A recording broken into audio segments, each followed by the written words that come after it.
I wanted to cover marketing in a down economy. This is something I'm very familiar with, mostly because I've been through the bear market of '07, '08.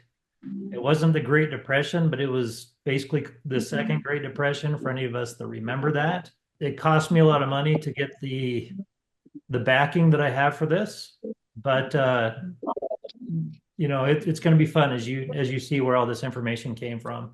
Uh, So yes, we are in a recession right now financially, and I'm going to go ahead and admit Sarah again. But yes, we're in a recession. Um, so what are customers looking at right now? Well, they're looking at piling debt. They're looking at income to inflation ratios. And by the way, they're also looking at nest egg to inflation ratios. When your inflation outgrows your savings, that's scary. Your income to cost of living. Anybody that's trying to buy a house in Utah right now knows that that's a threat. Uh, Cisco, have prices in your area gone down? No, not at all. So, even where there's room to grow, prices are still going up. Greg Schindler's popping on right now. Prices in his area are going up, so home prices are going up, and the people aren't making a whole lot more money to compensate for that. So these are some of the mindsets that are going on right now. I'm not telling you anything new. So what do you do when the psychology is like that? Well, you stay calm and you lead. This is King Leonidas. I love King Leonidas just because he stays calm through everything. And a lot of his decisions that happened through the movie 300 and through history, if you look at some of the moves that he made in the difficult position that he was in, his country was successful in defeating the Persians eventually because of his decisions. I don't know if anybody has seen this movie, 300. Basically, Leonidas has the opportunity to kill the king of the Persians, and he doesn't. Uh, in the movie, he said that they'll see that a god king can bleed. And if he would have killed the king of the Persians, then all of Persia would have come to war against him. But because he was calm and thought it through what he did, he showed that he could bleed without killing him. And so everything that he did was very strategic and it was controlled. And your team, especially some of the millennials and such, they haven't been through the downturns, the '07, '08 bear market I was talking about. They haven't been through that. Even if they were alive, they don't remember it because dad would not have come home and said, "Son, we're poor right now." Okay, so everyone is looking to you to be a leader. So you're going to find that you're a leader financially with your company. You're going to find emotionally and mentally when guys come in and go, especially service writers and Kenny and Sarah, you'll have store managers that come in.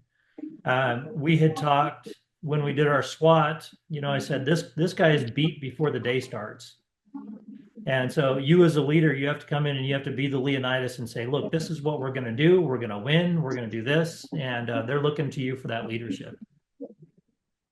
So sometimes you're going to be a spiritual leader. Sometimes you're gonna help them with their family struggles. Finance, it reaches deep into someone's life. And so you as a business owner, especially as a small business owner, your influence reaches well into their lives. Segmentation, this is a totally different topic. There are 4 different segments. So we are now going to Harvard with Sam right now. And this was from our marketing class. This is written 2 years after the '07, '08 bear market. So if you're looking, how did companies weather that? This is the product of that. This is what Harvard put out and how to deal with this. So I'm resurrecting our old stuff. So there's a couple screenshots in here that are kicking it retro. Some of you might smile, but you're like, how did they do it last time? This is how we did it last time. And this is everything from small business clear on up to Fortune 500. So a lot of you that are familiar with my background know that I have a Fortune 500 background. And so I'll talk on both sides of that fence. But so there are 4 different mindsets right now. Number one, you have the folks that they have to economically slam on the brakes. These are the ones that are living paycheck by paycheck. They're cutting out, going out to eat. They can't afford it. When there's a 13% inflation last year, these are people that didn't make 13% more last year, and so they're going to the value rack at Kroger, and so that's slam on the brakes people. Then you have your pained but patient.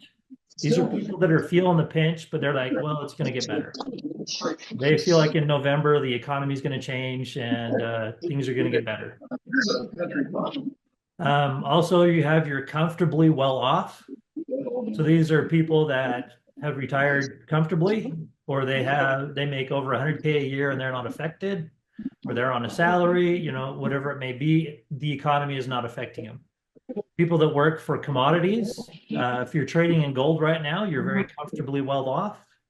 If you're trading in commodity brands like Sun and some of the brands that are cheaper to buy, those are doing very well right now. Colgate, their stocks are up right now. All of them and their employees will be comfortably well off. So understand when these shifts trade, then there are some people that benefit from it. And then the people that are live for today, they got plenty of money. They don't care. They're driving a Ferrari and they're going to put new wheels on it next week just because they want the new wheels. Live for today. Those people still exist. That is the big picture right here. All of these segments still exist. There are still people out there that are spending sick amounts of money, and there are people out there that are sick that people are spending money. So does that make sense to everyone? Okay. So it's hard to get up in the morning and say, okay, there really are people that are living for today. There really are. And they're gonna continue to do so. So know that you can't preach doom and gloom to your guys and especially to yourself as you get up in the morning. You need to understand that there's still fruit out there. There's still hills out there, so to speak. There's still the good old days out there. So they just are wrapped differently. So consumption priorities. These same segments, they have consumption priorities. The essentials don't go away. And so this is food, shelter, and that type of thing, but also automotive repair and transportation fits into those essentials. And obviously not in New York where you have public transit. That would not be an essential. You could, if you're going through a rough time right now, they could sell their transportation, and that is clearly a threat that we have to address. And they could take public transit. But in markets where we're more spread out, especially like Salt Lake City, where I live, no one is getting rid of their vehicles. They are repairing them. So there beyond that, there are postponables. So there are things that are, yeah, we're going to do that, but we're just going to kick it down the road. There are treats. When I went to Imagine Dragons, it was sold out. That's a treat. Okay, Sarah, sorry, I didn't mean to rub that in. But it was a treat. People are still spending money on treats, but it's a priority. Because like Sarah said, that's my favorite band. Well, guess who's not sold out? Not favorite bands. You see where I'm coming from? So people aren't disposing money the same that they were a year ago or even 2 years ago.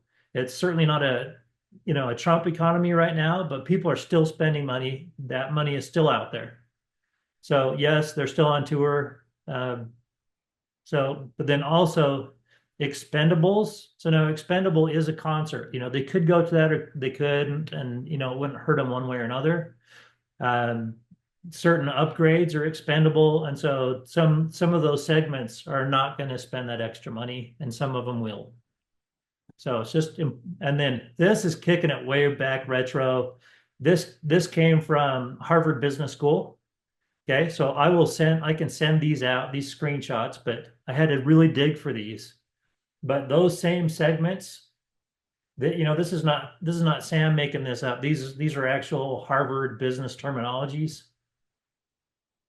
And so that would you like me to send these images, everybody? Okay, I see Sarah nodding, so that'll make it happen for everyone. We have one brave student in the class. Let's see.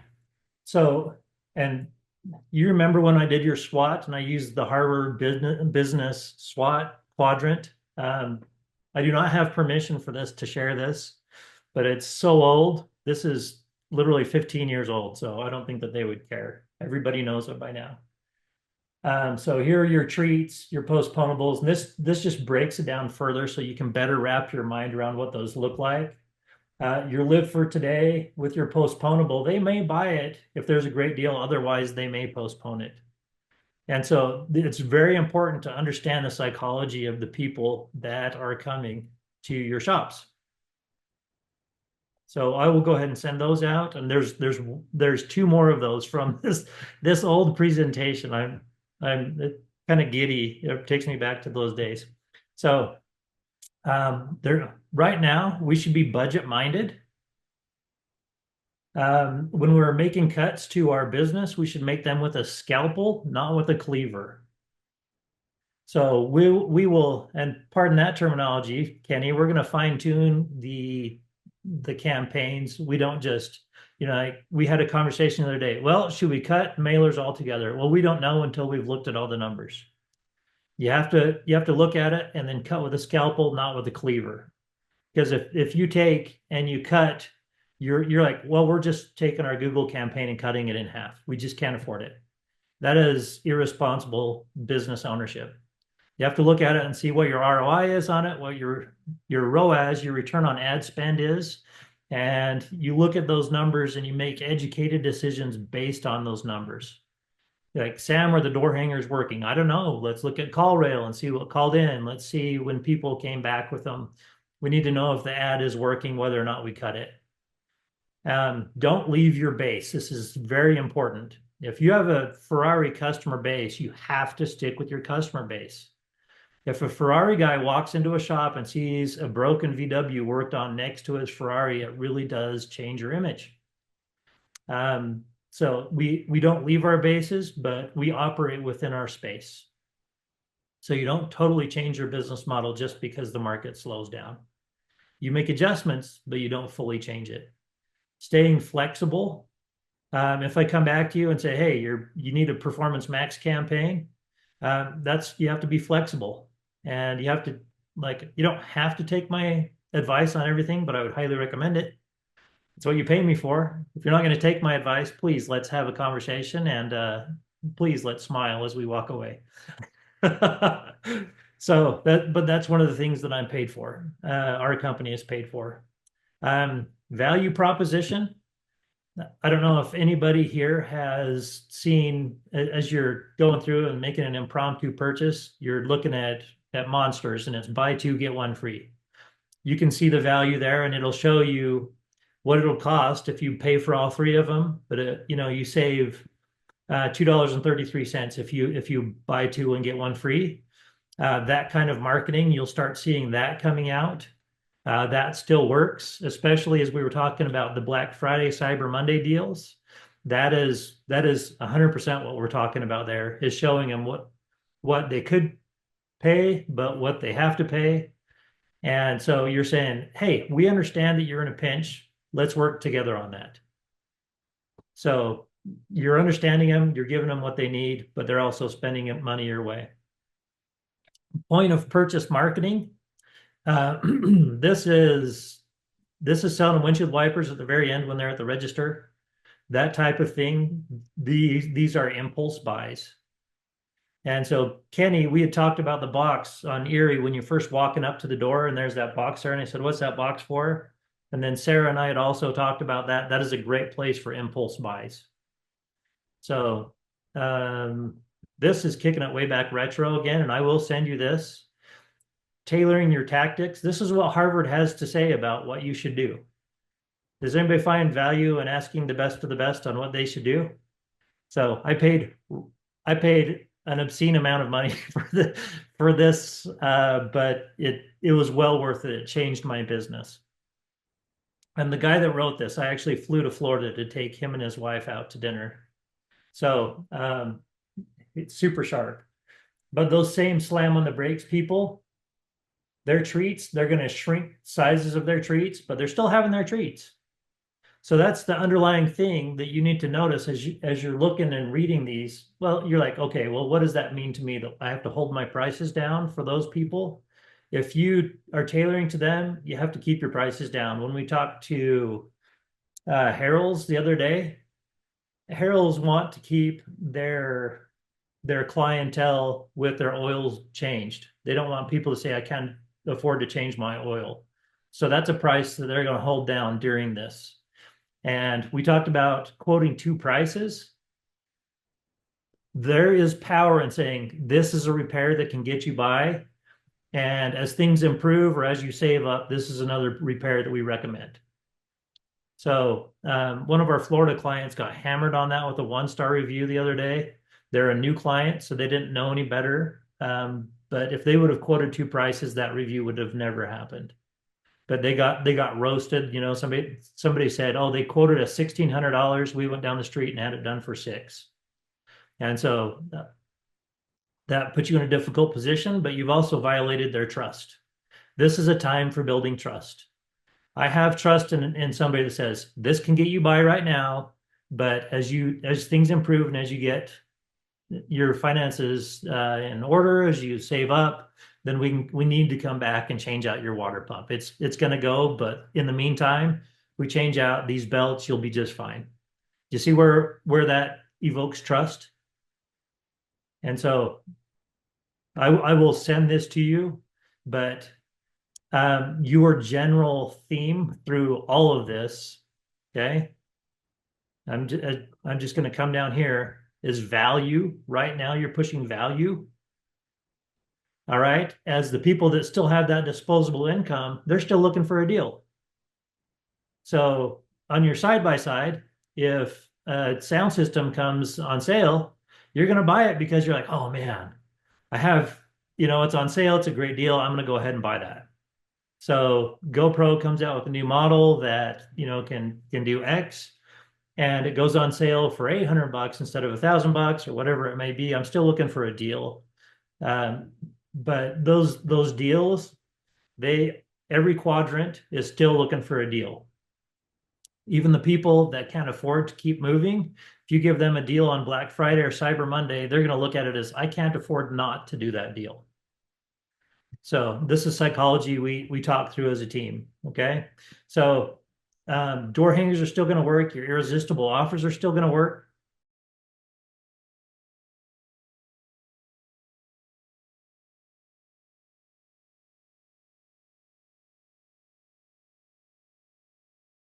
So a lot of this we're already doing, by the way. So, but here's a mindset. And this I really had to dig for. De Beers got massacred in 2007 with Lehman Brothers and everything that was going down. No one was buying diamonds from De Beers. And they had to change their tune in 2008. And I found an ad from De Beers. So instead of the whole diamonds are forever type thing, they came back and said fewer, better things. And this killed it for them. They did so awesome this particular Christmas. They exceeded their numbers by almost double of what the past one was. Fewer, better things. So people were looking to still buy diamonds, but De Beers had to say, this should be your focus, but buy less of them. And so by them addressing the fact that there is a financial crunch, but buy less of them, still buy the diamonds, but buy less of them, it still worked. So, when we look at the customer mindset, we have to curtail to it. And these are diamonds, by the way. So that is something that you don't have to have unless you're getting married. That is the only time you actually have to buy a diamond. So you're shaking your head, Sarah. Sarah, do you still need diamonds even though you're not getting married?